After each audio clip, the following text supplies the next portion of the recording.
I think about over 5 months ago I said I would do a top 10 for Bloodborne, the topic of insane kills. Some of you have been reminding me about that recently, and it's about time we do this. So this will be the final Bloodborne top 10, for now anyway, but I have to say, watching all these clips really got me fired up to return to Yana. Bloodborne really is in many ways an incredible game. And so, let's begin this episode as we always do, at number 10. Goo Zebra's heats things up to begin with. He invades right next to a pair of co-opers with a fire-safe weapon and an oil urn. A 10-second double kill. That's the kind of power you can have if you use an oil urn to make players vulnerable to fire. King Cruel has invaded in a similar situation against a host and a summon. I like this one a lot because he uses an item called Madara's Whistle, which you never really see normally.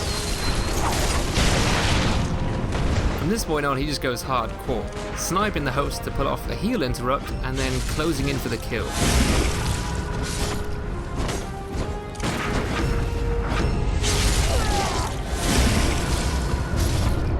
I do find it funny how, after all that, he just needs to sit down, just rest a bit.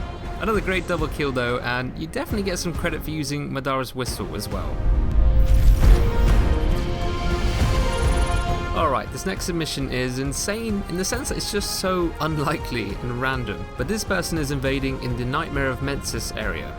He spawned right behind a host who was playing into the game and had literally just pulled the lever to drop the brain of Mensis down into the pit, and we have the cutscene that shows that.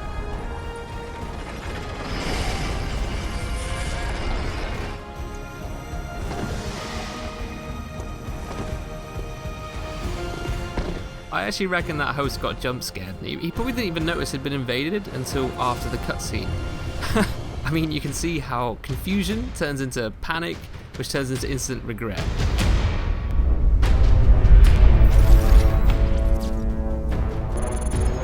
The Halicarnassus is using a build with a milkweed rune and a cos parasite, which is why he looks like a broccoli. Now he's invaded the fishing hamlet, and there's a host and a summon right on the cliff just above him, and right now he's trying to bait them down to his level where he has enemies that can help him out.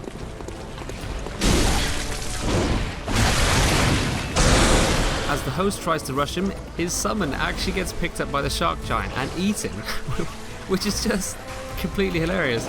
Unfortunately for the invader, shortly afterwards the bell rings again and another summon is brought in to replace the one that just got devoured.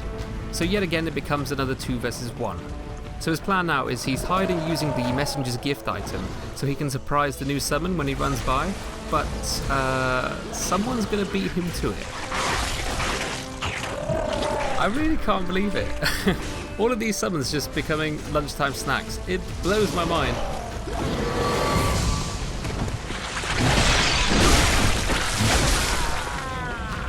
Such a hilarious team kill in my favourite looking area as well. I love the fishing hamlet, but the fact that the 2 summons got eaten by the shark giant is just amazing.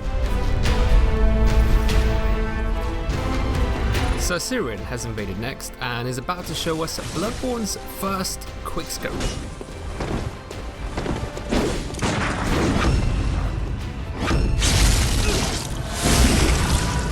Now I expect an MLG montage to be coming soon after that.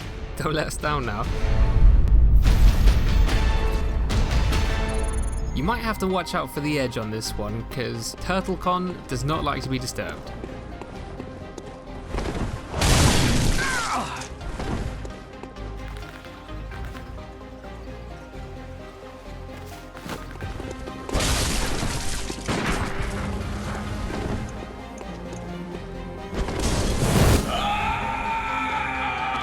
Too edgy for me, man.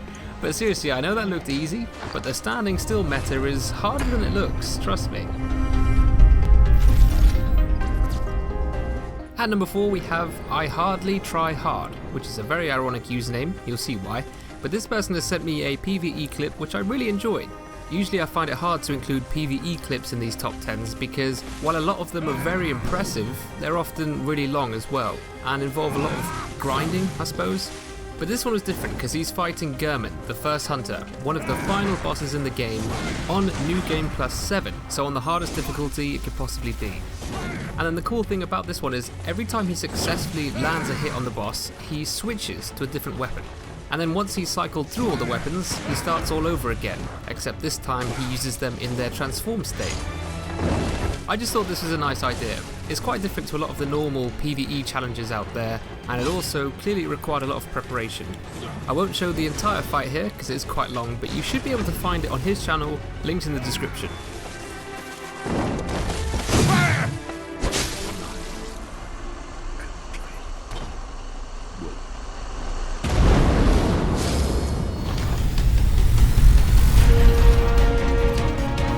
Spyrus Guardian is watching over the host and summon that he's just invaded. What better guardian angel could you ask for?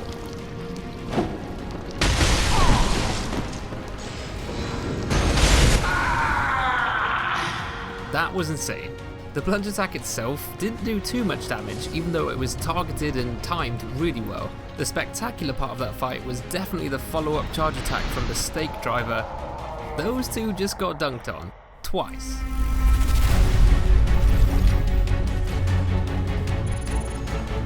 I think Dignasty might be setting a record for this submission.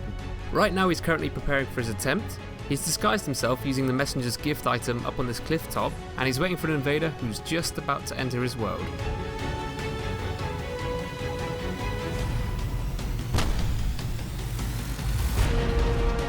That is the longest church cannon kill I've ever seen.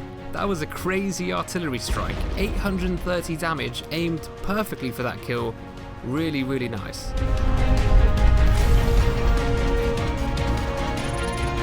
And taking the #1 spot is Comrade.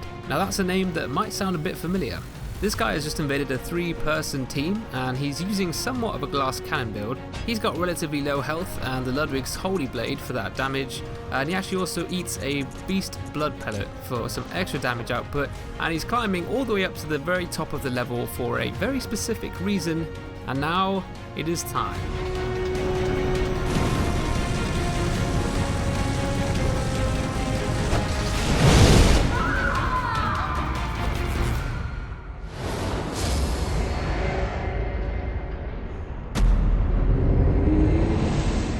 Comrade has really outdone himself today. After previously sending in the best ladder triple kill anyone had ever seen, he has now pulled off the same stunt from an even higher location. This drop is so high he actually killed himself in the process, so I guess you could even call it a quad kill, maybe? But either way, that was an incredible ladder kill. Again, this required quite a lot of planning, like you needed a very specific build to pull this off, and you also had to pick the ambush location, of course, and I think the spot you picked to drop down on was one of the best.